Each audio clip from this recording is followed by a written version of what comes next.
संघटनेचे अध्यक्ष जय गायकवाड यांनी महाआरोग्य शिबिर आयोजित केलेले आहे। अवघ्या काळामध्येच त्यांनी अनेक प्रसिद्धी मिळवलेली त्यांच्या कार्याची पावतीच आहे की आज इथे आरोग्य शिबिर भरले असताना अनेक नागरिकांनी याचा लाभ घेतलेला आहे। याबद्दल बोलताना जय गायकवाड यांनी सांगितले की कशा प्रकारे ते समाजामध्ये स्वतःला वाहून घेत आहे। स्वराज संघटनेच्या अंतर्गत अनेक सामाजिक कार्य केले जाते। गेल्या 5 महिन्यामध्ये एक मोठी वाटचाल त्यांनी पूर्ण केलेली आहे।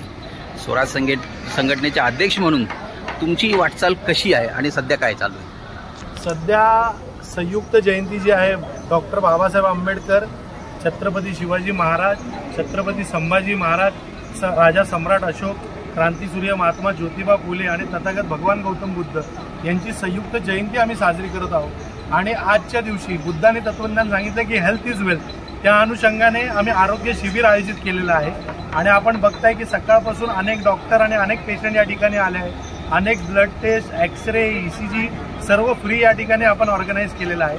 आणि येत्या 12 तारखेला बुद्ध पौर्णिमेला आपण धम्मपद ऑर्केस्ट्रा आयोजित केलेला आहे आणि येत्या 18 तारखेला निरंजन टकले यांचं व्याख्यान आयोजित केलेलं आहे। 5 महिन्यातच ही तुमची जी वाटचाल आहे, यशस्वी वाटचाल आहे। एका माळेमध्ये अनेक समाजातील लोकांना तुम्ही जोडण्याचं काम करत आहात, त्याबद्दल काय?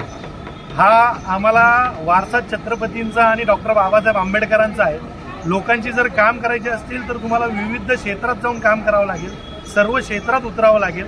आणि आमची संघटना सर्व क्षेत्रात काम करते आणि सर्व क्षेत्रातली लोक आमच्या संघटनेसोबत उभे राहत आहेत, आम्हाला मदत करत आहेत। मी आपल्या चॅनलच्या माध्यमातून त्या सगळ्या लोकांचे आभार व्यक्त करतो। संघटनेच्या माध्यमातून तरुण जी पिढी आहे ती तुमच्या स्वराज्य संघटनेमध्ये सामील होण्यासाठी तुम्ही त्यांना काय निरोप देऊ शकता? तरुण जी पिढी आहे त्यांनी महापुरुषांच्या वाटेवर चालायचे।